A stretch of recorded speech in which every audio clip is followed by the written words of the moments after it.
D&D, the Draconomancy. So, we have to fight. Again. And it turns out, because it's still part of the Medusa's lair, we're kind of fucked. And the funny part is, this is actually a Temple of Farrakha. Yeah. It used to be a former Temple of Farrakha, being a former Temple of my god, but it's in ruins now, so... Not really the best place for me to, be in, because that's kind of bad. Being in a temple and not trying to recover it, but, well, whatever. And this Iron Golem comes to life, and literally tries to fight us all. Grexes compels duel it, so it can only fight Grexes, and it has the disadvantage against him. So while he's fighting this, frickin' Merifrax and Dennis see this frickin' pools of acid, poison with treasure inside. So what do? Well, considering that Merifrax is the white dragon of greed, you can tell what he wants to do. He wants gold, but he can't get it because of poison. But his HP is high enough that he's thinking, maybe I could just walk into this. Luckily for us, because Dennis is a cleric, he can use Purify. So he purifies the poison and makes it into water, and then he grabs the stuff out. There's 4 pools of this. So there's 4 pools of poison. While Grexes, Soltrum, my character, and Lunaire, well actually I think Lunaire was helping Dennis, but I'm off, we're fighting this Iron Golem. Me and Soltrum, Soltrum stands in front, behind Grexes, but in front of the Golem. As Dennis is going to one of the pools of poison, I'm running around behind the Golem. And because I don't have really that many attacks, what do? Oh yeah, I use heat metal. Because I thought maybe if I heat its body up, it will essentially make it weaker. So Grexes should be able to just slice right through. No, turns out I actually healed it for 7 damage. So essentially 7 HP were recovered. And I was literally like, oh fuck, what have I done? And then, worst part is, when it attacked Grexes, it added fire damage to it. And I'm like, I'm sorry guys, I'm sorry, I didn't know, I didn't mean to. And as I'm doing this, one of the pillars transforms into these vines and grabs me and just snatches me into it. Now while Grexes is fighting this thing, and Dennis and frickin' Merifrax are trying to loot stuff, the Medusa's slowly making her way towards us by breaking through the rubble. And after Grexes does the final blow on it, and then he has to try and save me, because I'm still trapped in the pillar, we see that the Medusa's broken through and she's trying to get through. Now obviously because we're far enough distance away, we actually know where she is, but we're not looking at her. Luckily for us, it turns out, while we were at the sea, Dennis had filled up his bag of holding with seawater. What does he do? He opens the bag of holding and uses manipulate water to just massive jet of fucking water into a fist, smashing right through the fucking face of the Medusa, pushing her all the way back into her lair and freezing up the entrance that she's just made herself. And I look at them and go, guys, and they're like, yes, you do realise we just smashed her right through the middle, right? And they're like, yeah.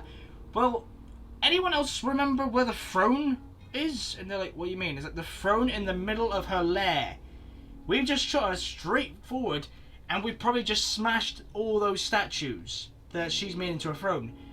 And they're like, oh shit. It's like, yeah, we just smashed her fucking collection. What the fuck's she gonna do to get her collection back? She's gonna fucking kill all of us. And they're like, oh shit, we gotta get the fuck out of here now. And we fucking book it. As we're fucking trying to run, Lunaire's grabbing the last load of freaking treasure in one of the poison pools and then chases right after us. And we managed to escape.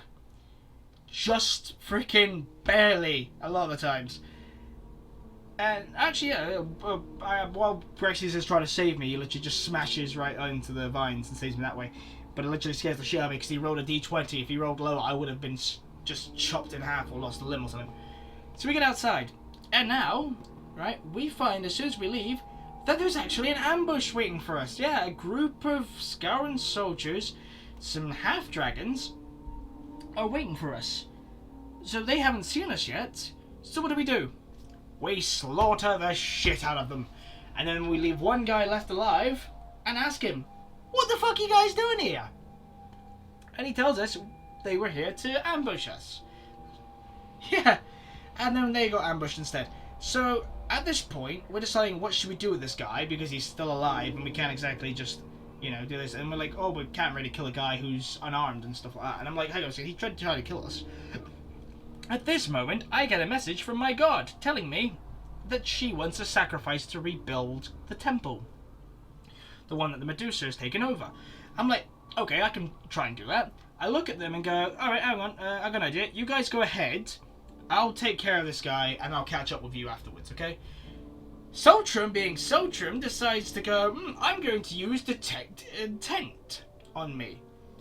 And then he decides to use it and finds out my true intentions to rebuild, to sacrifice the guy and rebuild the temple. And he looks at me and he's like, this is not justice. And I'm like, what are you talking about? He's like, this is not justice. For I, Soltrum, declare that you shall not be sacrificing this man in the name of your god. I'm like, Soltrum, what the hell are you talking about? Look, we've all got gods, Soltrum. We need to do these, like, tasks for them. And this is one of the things my god wants. I have to do this. This is part of my justice. And then we go back and forth for about 5 minutes, both in-game and out of game, trying and convince Soltrum that I need to do this for my god. And Grexes, being Grexes, he also has a god that he does this stuff for. He's like on my side, saying, yeah, let's just let him sacrifice it and let's just get going, because this is the way it is. And Dennis is on Soltrum's side, because it turns out that Dennis's god does not like it if he lets anyone do anything for their gods in his vicinity. And he does not like it, well, they do not like it if, you know, like, it's a message directly from a god. So because it turns out that my god was telling me to do this specifically, and it was something for my god, if he had actually let me do it, he would have lost 2 piety points. So what he does is he grabs this prisoner, and he just flings him right into the ocean. No shits, just flings him right in there, so I can't complete my task. Just because, you know, otherwise we've been there for too long. So, Soltrum just goes, okay, well, I can't really do anything now. And I just stare at him like, what the fuck, dude? I was trying to do that for my god. And as we're walking away, I hear my god tell me, it's okay, you can do it another time. I'm like, okay, fine. So, we decide that because now we know that there's a big ambush waiting for us at the entrance of the cave, we have to try and get there without getting killed. Because there's a big army there. So what do? Well, there's 2 boats, a bunch of soldiers, half-dragons, and a few drakes. So we do what any normal party does. Dennis creates an underwater bubble for all of us to hide in. We walk across the water, and then Dennis fires a massive jet stream of water, smashing right through a load of the soldiers, and destroying some boats with the help of Mirafrax, just smashing his way through and just biting the shit out of every fucker. We come out charging, attack, and we manage to wipe out all of them. And it is so fucking fun just watching all of them like that. So, what happens next? Oh yeah, that's right. We go back into the actual cave, and we meet up with the skulls again. And they tell us, congratulations, well done, now you can enter back inside. I'm like, okay, great. So, what happens after that? Yeah, we go into the portal, and then we arrive in the underworld. So, who do we meet in the underworld but the god of, you know, the underworld himself, the ferryman, I can't remember the name of the god, but he's very fucking cool. So, we have to go to him, and we have to pay him entry fee into the world of the underworld, into the land of the undead. So we go through, he ferries us there, and then we find a crossroads after we end up on land, after quite a bit of character development, you know, of talking between each other, and then we're actually laughing, imagine if Soltron's related to Bahamut, and, you know, the god of the dragons or something like that. We're talking about how there's actually a type of knights in the Scaran army that's sort of foreshadowing towards Grexy's player's new character that he's made. And to be honest, I've got a new character as well in the works that are actually pretty good. And there's actually a bit of a dynamic between the two characters because we come from opposite teams. Well, sort of factions. I'll explain it later on in the next video.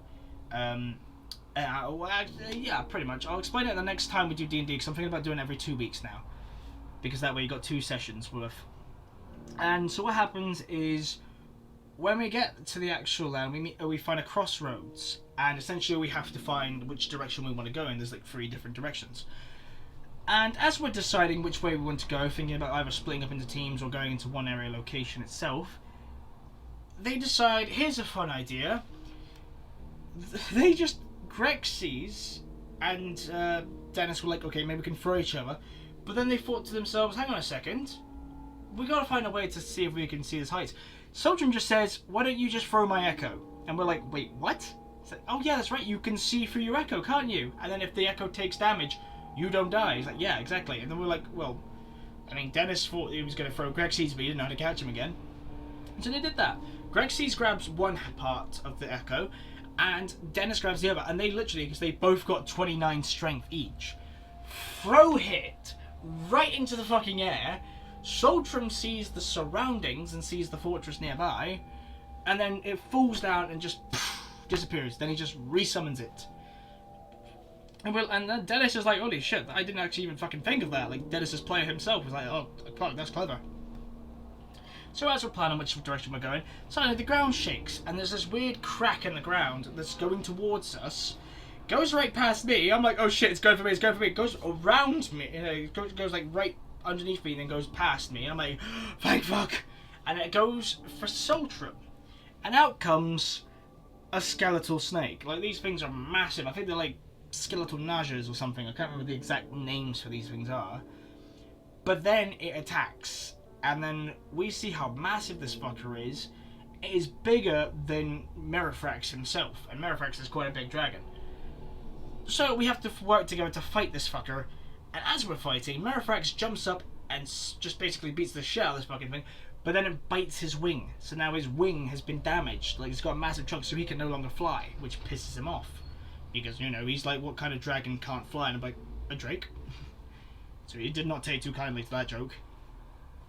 So then we fight it. And during this fight, I look at Grexy, he does a little shit ton of damage. I'm like, okay, I'm going to try something. I use heat metal on Grexy's weapon. But luckily, the way I roll it, it doesn't do any damage to Grexy's, and adds 15 extra damage to his next attack. And because he's dishing out like 30 to fucking 45 damage each time he attacks, it adds up to like about 65 or something in total damage he did in one attack. And basically just wrecks the hell out of this thing.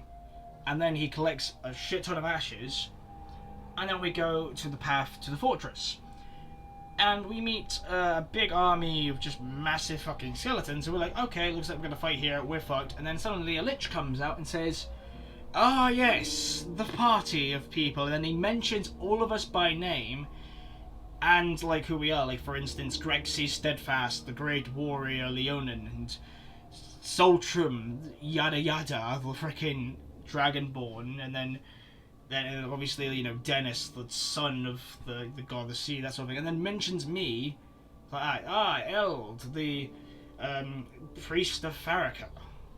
And I'm like, hang on a second, how the fuck does this guy know me? I'm like the least known character in this entire party. I shit you not, I'm the least known. No one knows who the fuck I am, and that's why I'm confused, like, how the fuck does this guy know me? That's terrifying. And mentions Amarth and Merifrax. And he decides, okay, you can enter into this place and relax, enjoy yourselves, except don't make any trouble. And he looks directly at Soltrum. And we all look at him, no surprise ever, because we know full on what kind of guy Soltrum is. And then, but we also, and Soltrum's like, what do you mean? Why are you looking at me like this? I am Soltrum. And we're like, oh, so Soltrum's more dangerous than Grexy's here. That makes sense. And we're taking the piss out of that. So we enter, and who do we see? That's right, it's a massive just marketplace of all these different items and merchants and stuff. We see someone extremely familiar. That's right, the kobold! That kobold is here somehow in the underworld. The one that has, you know, like give 20 gold, get bag of shinies, and we're like, I'm looking at him like, how the fuck's that guy here? And they're all looking at me like, who are you talking about? I'm looking at the kobold, and they're like, wait, how the hell? So then we were like, what the fuck's he doing down here? Is he some sort of fucking god? At which point I'm making the joke, like, imagine if he turns out the entire time to be fucking Bahamut. Imagine that, like, we're fighting Tiamat, and then this fucker comes out of nowhere just like that. It's just like, ha, shinies, now I'm Bahamut. And it was just, oh, fucking hell, it was like the weirdest shit ever we just came up with.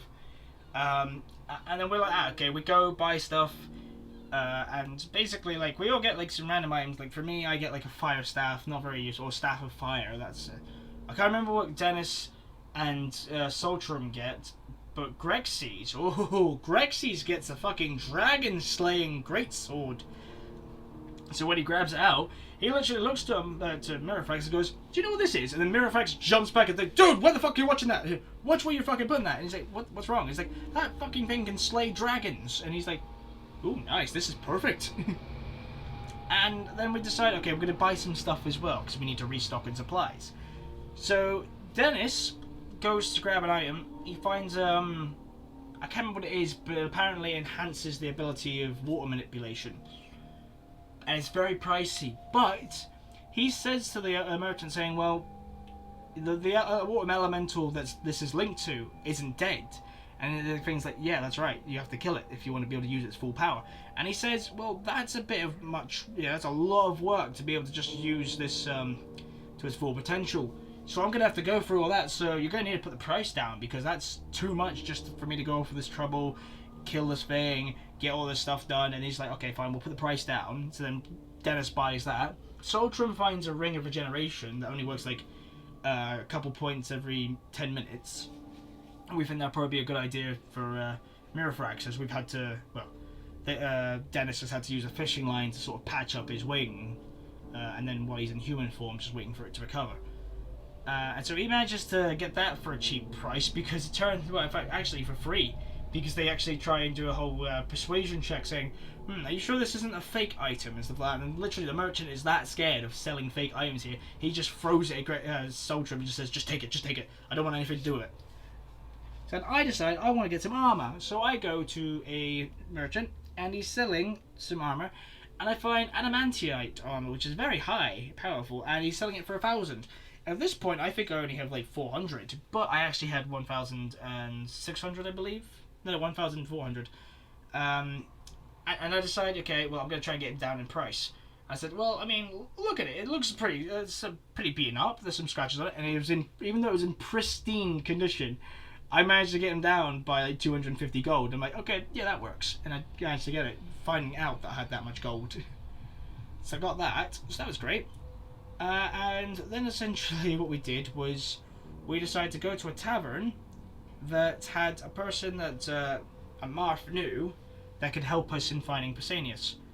So we talk, well, after we walk inside, Dennis grabs me and pulls me back, because it turns out there was a dart literally just about to be thrown at my head because they were playing darts. Yeah, some demons there playing darts on a dartboard. And I nearly got like massive injuries. So I was like, oh, thanks, pal. So we go there, and Grexy's automatically just goes straight for a drink, as do some characters. And then Marth starts talking to this person, who tells us that, you know, she was once working with a Marth, and then tells us how to save Pesanius.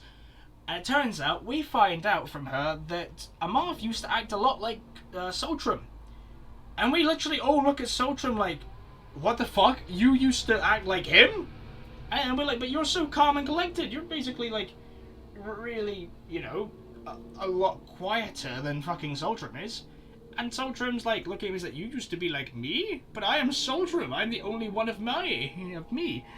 And we literally looked at Soltrum's like, dude, shut up. We're listening to a Marth right now.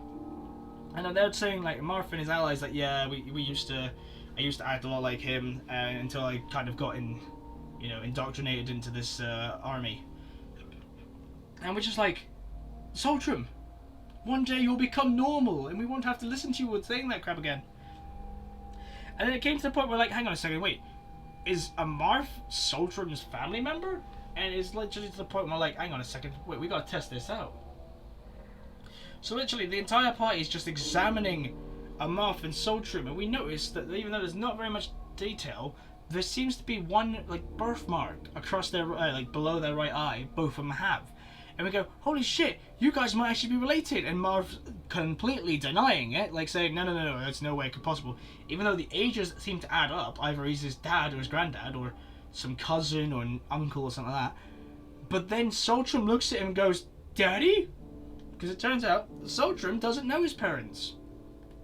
And even though Marv is a black dragonborn, actually his scales are stained black. He was originally a gold dragonborn, much like Saltram is. And we were literally taking the piss, just saying like, you're related to Saltram, and Marv's related to you, Saltram. It was so fucking funny.